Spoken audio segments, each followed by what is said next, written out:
Hey everyone, it may be April, but actually it feels like winter here on the farm. We had about an inch of snow last night, so I'm bundling up and I've got my coffee and we're gonna read this great winter classic called Owl Moon, written by Jane Yolen and illustrated by John Schoenherr. And it is actually a Caldecott Medal winner. The illustrations are really beautiful, as are the words.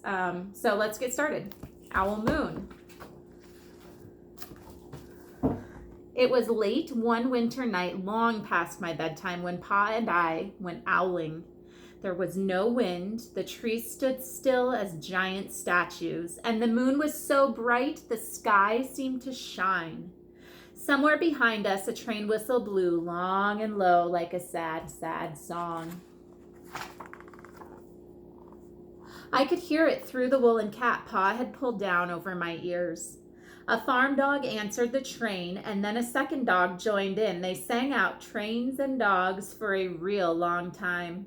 And when their voices faded away, it was as quiet as a dream.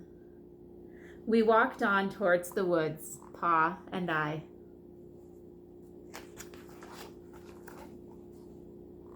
Our feet crunched over the crisp snow, and little gray footprints followed us.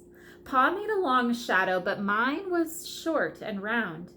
I had to run after him every now and then to keep up, and my short, round shadow bumped after me. But I never called out. If you go owling, you have to be quiet. That's what Pa always says. I had been waiting to go owling with Pa for a long, long time.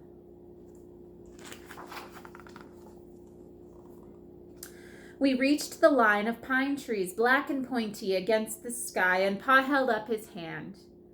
I stopped right where I was and I waited. He looked up, as if searching the stars, as if reading a map up there. The moon had made its face into a silver mask. Then he called, "Hoo, hoo, hoo, hoo, hoo, hoo." The sound of the great horned owl. Hoo, hoo, hoo, hoo, hoo, hoo.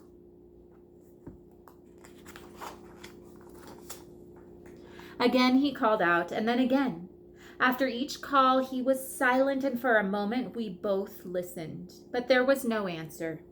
Pa shrugged and I shrugged. I was not disappointed. My brothers all said, sometimes there's an owl, and sometimes there isn't.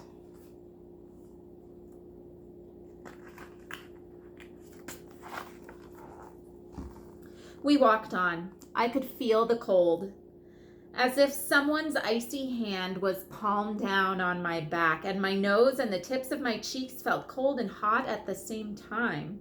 But I never said a word. If you go owling, you have to be quiet and make your own heat.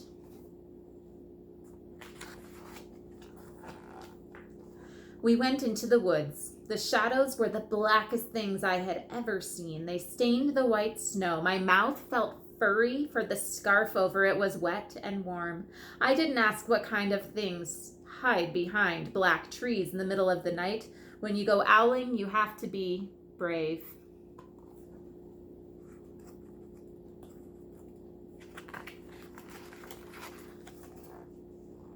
Then we came to a clearing in the dark woods. The moon was high above us. It seemed to fit exactly over the center of the clearing, and the snow below it was whiter than the milk in a cereal bowl. I sighed, and Pa held up his hand at the sound. I put my mittens over the scarf over my mouth and listened hard, and then Pa called, "Hoo, hoo, hoo, hoo, hoo, hoo, hoo, hoo, hoo, hoo." I listened and looked so hard my ears hurt and my eyes got cloudy with the cold. Pa raised his face to call out again, but before he could open his mouth, an echo came threading its way through the trees. Woo, woo, woo, woo, woo, woo. Pa almost smiled. Then he called back, "Woo, woo, woo, woo, woo," just as if he and the owl were talking about supper or about the woods or the moon or the cold. I took my mitten off the scarf off my mouth, and I almost smiled too.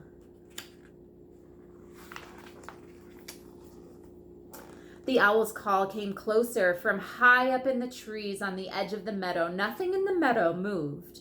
All of a sudden, an owl's shadow, part of the big tree shadow, lifted off and flew right over us. We watched silently with heat in our mouths, the heat of all those words we had not spoken. The shadow hooted again. Pa turned on his big flashlight and caught the owl just as it was landing on a branch.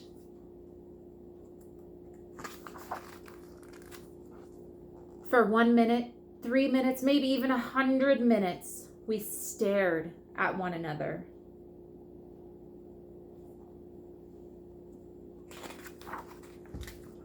Then the owl pumped its great wings and lifted off the branch like a shadow without a sound.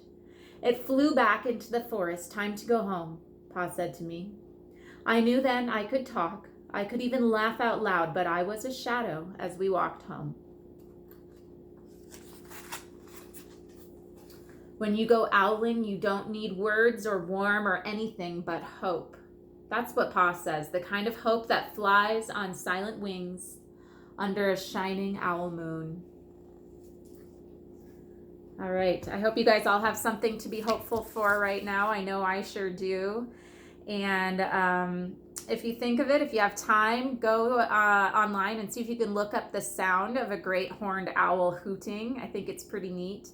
We do have them in this area of the country, so maybe you can go owling yourself sometime.